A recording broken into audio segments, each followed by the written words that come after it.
The 7 women Kevin Costner wanted most. The rugged cowboy with a poet's heart. America's last true movie star.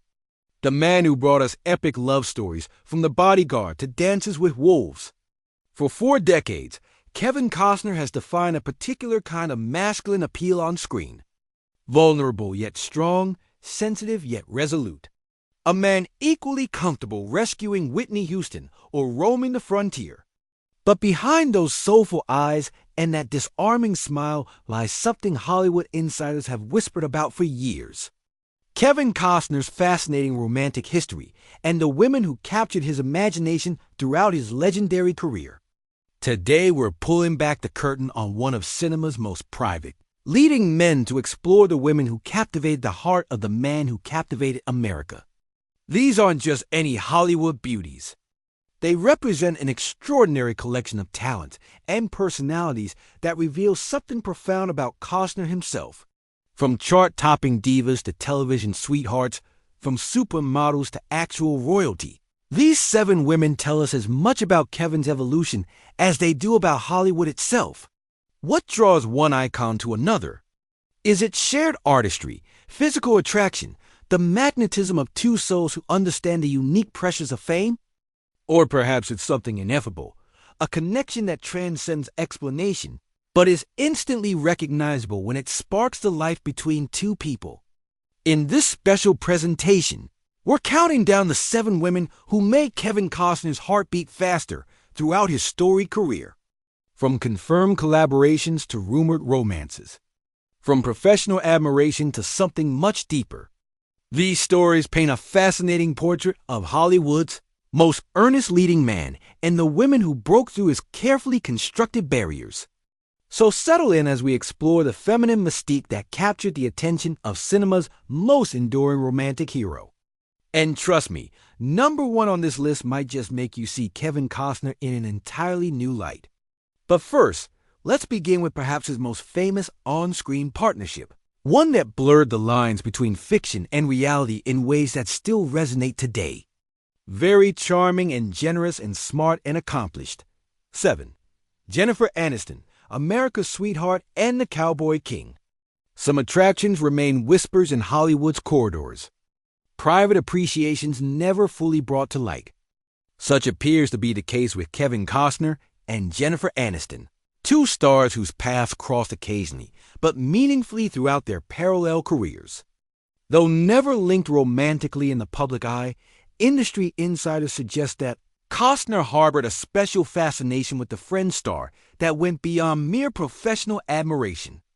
Kevin was genuinely fascinated by Jennifer, revealed a longtime production assistant who worked on events where both stars appeared.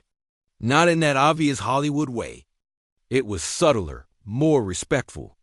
He'd watch her during industry gatherings, the way she navigated rooms with such genuine warmth. That authenticity really resonated with him. What makes this connection particularly interesting is the timing.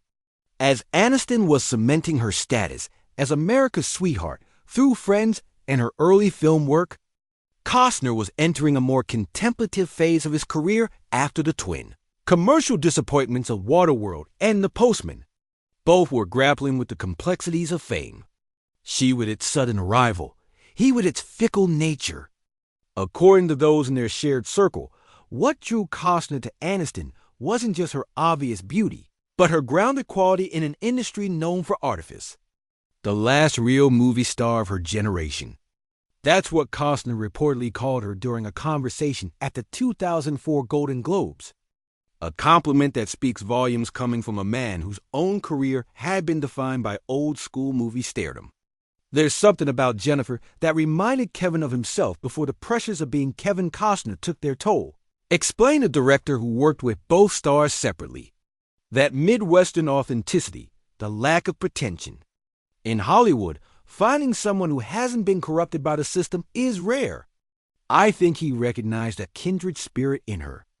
Their interactions at industry events became something of a quiet tradition. Brief conversations marked by genuine laughter and engaged. Body language that industry observers noted seemed more authentic than the typical Hollywood air kissing.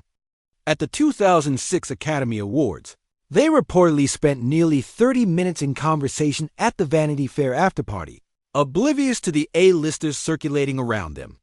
What might have been particularly appealing about Aniston was her resilience. During the media frenzy surrounding her split from Brad Pitt, she maintained a dignity that resonated with Costner's own approach to public scrutiny. Having weathered his own highly publicized ups and downs, Costner reportedly expressed admiration for how she handled herself during that difficult period. He sent her a handwritten note after the divorce news broke, claimed a mutual friend, not hitting on her. That wasn't Kevin's style, but offering support from someone who understood the fishbowl they both lived in. Just saying he admired her grace under pressure. It meant a lot to her, though their professional paths never intersected in a formal project. A missed opportunity that fans of both stars might lament. Their occasional public interactions hinted at a warmth and mutual respect that transcended Hollywood's typical superficial connections. At a 2010 environmental charity event, photographers captured them in animated conversation, both sporting genuine smiles that reached their eyes, a rarity in post-celebrity interactions. For Costner, Aniston perhaps represents something increasingly valuable in his world. Authenticity without agenda, talent without temperament. As his own career entered its elder statesman phase, that connection to genuine emotion and truth would naturally hold particular appeal. While we may never know the full extent of Costner's admiration for Aniston, their connection reminds us that in Hollywood's complicated ecosystem, sometimes the most meaningful attractions are those that remain private. Admiration from afar that never develops into anything more tangible, but nevertheless leaves its mark. But while Jennifer Aniston represented a grounded authenticity that resonated with Costner's own values, our next subject represents something very different. A regal presence who might have changed the course of film history had fate not intervened. Would you be interested? And she goes, yes. She goes, my life's about to change. 6. Princess Diana, the royal connection that almost was. Some Hollywood stories blur the line between professional collaboration and personal fascination so completely that it's impossible to separate the two.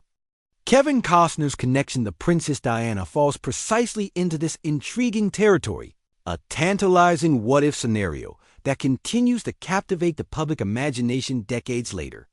What we know for certain, confirmed by Costner himself in multiple interviews, is that in the early 1990s, he was developing a sequel to The Bodyguard, specifically with Princess Diana in mind for the leading role.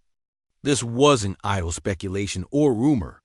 It was a genuine project with serious intent behind it. Yes, that was the plan, Costner confirmed during an appearance on Anderson Cooper's talk show. I told her I would take care of her just the same way that I took care of Whitney Houston in the first movie. She wanted to do it, but there were a lot of things that had to be worked out. According to Costner, it was Sarah Ferguson, the Duchess of York, who initially connected him with Diana. The script would have cast the princess as a character who required protection from stalkers and paparazzi, a role that held obvious parallels to Diana's real life. The tragic irony, of course, is that Diana would ultimately lose her life while being pursued by the very paparazzi that the fictional story would have portrayed. What makes this professional connection so fascinating is the personal element that clearly existed alongside it. By all accounts, Costner became genuinely invested in the project, not just as a commercial enterprise, but as a chance to work with a woman he deeply admired. Kevin was nervous and giddy about meeting her, revealed a longtime friend of the actor. This wasn't just another business meeting for him. Diana had this effect on people, even someone as accomplished as Kevin. There was an aura about her that transcended her title. Their conversations about the potential film reportedly went beyond mere plot points and logistics. According to those close to the project, Costner and Diana connected on the shared experience of living life under intense public scrutiny. He is one of Hollywood's biggest stars. She is perhaps the most photographed woman in the world. There was a mutual understanding there, noted a producer who was peripherally involved in the project's early stages. They both knew what it meant to have every aspect of your life dissected by the public. That created an immediate bond between them. The question that has tantalized Hollywood insiders and royal watchers alike is whether Costner's interest in Diana extended beyond the professional into something more personal. While always respectful in his public comments, those who observed their interactions noted a particular light in Costner's eyes when discussing the princess. He spoke about her with a kind of reverence, recalled a journalist who interviewed Costner during this period, not just as a potential co-star or even as royalty, but as a woman he genuinely admired. There was a softness in his voice when her name came up that,